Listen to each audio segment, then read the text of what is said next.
Hola chicos, bienvenidos al tema 6 de tecnología. Se llama electricidad y lo tenéis en la página 140, ¿vale?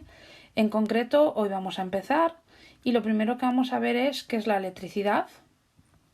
Podemos tener ideas preconcebidas y cómo se produce. En este caso, lo primero que tenemos que saber o reconocer es qué es la carga eléctrica. Mirad, para que nosotros nos demos una idea de qué es la carga eléctrica, primero tenemos que hacer un recordatorio de física.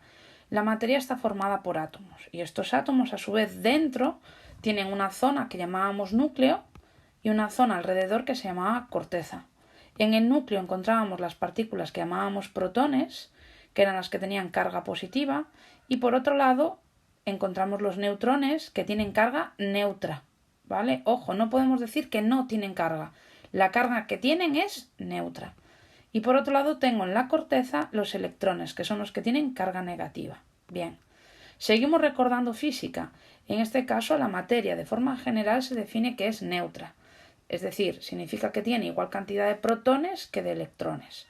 Bien, ¿cuál es la situación que pasa en la realidad? Que no siempre es neutra. Es decir, a veces se producen intercambios de electrones de unos materiales a otros. Bien, lo que ocurre en esta situación es que el que gana electrones, por el hecho de ganar más cargas negativas, va a tener más carga negativa.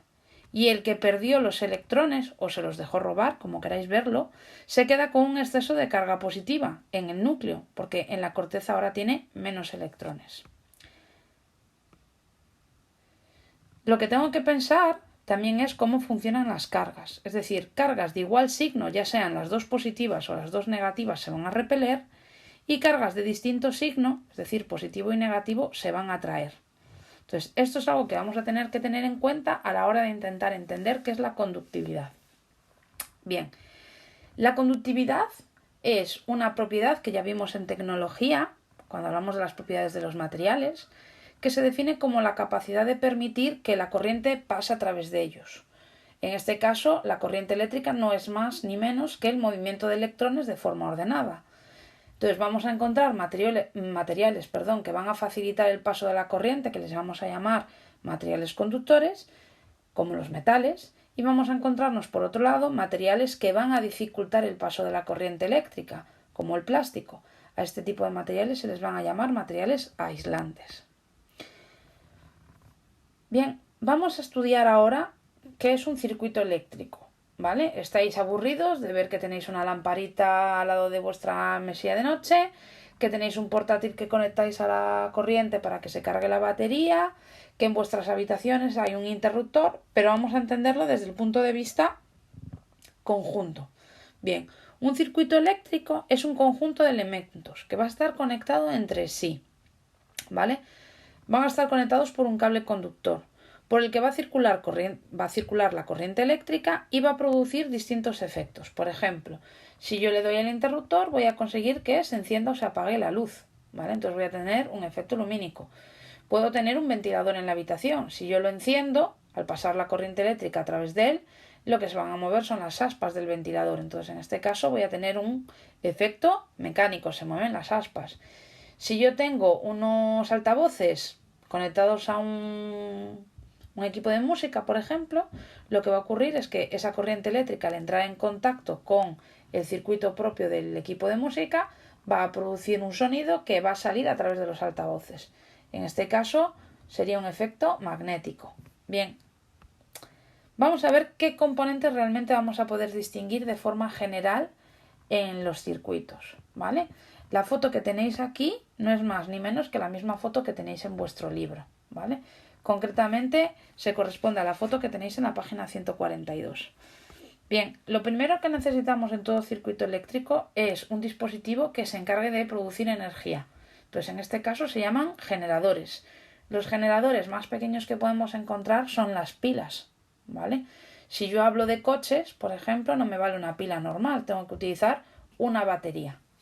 Entonces, dependiendo del circuito que vayamos a montar o que tengamos que estudiar, tendremos pilas pequeñas desde 1,5 voltios, que son las pequeñas normales que ponéis en el despertador, hasta las pilas petacas que venían en algunos juegos que eran como tipo de cartuchera, cuadradas, ¿vale? Que son de 4,5 voltios, hasta baterías. Las baterías actuales que pueden fluctuar muchísimo entre unos modelos de coches y otros. Bien, lo siguiente que voy a necesitar es un cable conductor. Si no hay cable conductor no va a haber circuito, porque ¿de qué me sirve tener un aparato que genere corriente eléctrica si no tengo por dónde hacerla circular? Entonces el cable conductor, en este caso, evidentemente hecho de materiales conductores.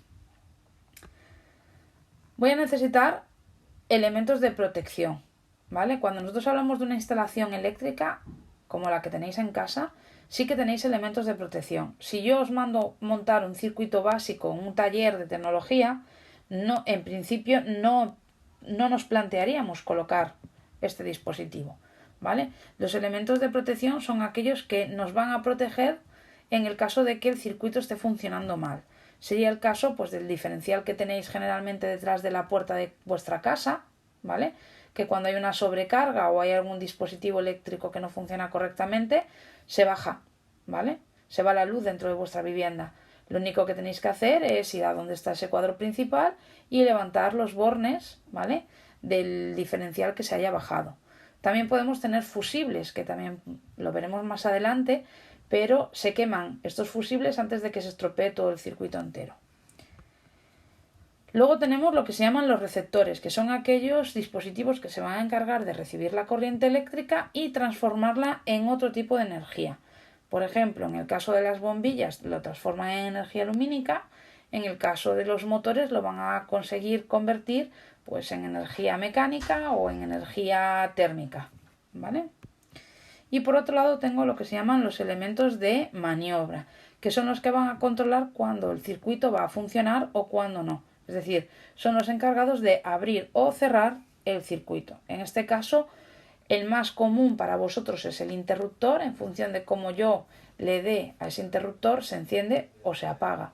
Pero también podría tener la posibilidad de tener lo que se llaman los pulsadores, como lo que puede ocurrir en algunos formatos de timbre, que mientras tanto que yo tengo el dedo pulsado, suena ese timbre. En el momento en que yo lo suelto, ¿vale?, desaparece ese efecto sonoro. Bien, espero que con esto hayamos entrado un poquito en información relativa a los circuitos eléctricos. Nos espera un gran trabajo por delante, pero para ir viéndolo poco a poco lo vamos a ir dosificando. Os recomiendo que reviséis las páginas de vuestro libro, ¿vale?, que se corresponden a la página 140, 141, 142 y 143. Ánimo, chicos, que lo estamos haciendo muy bien.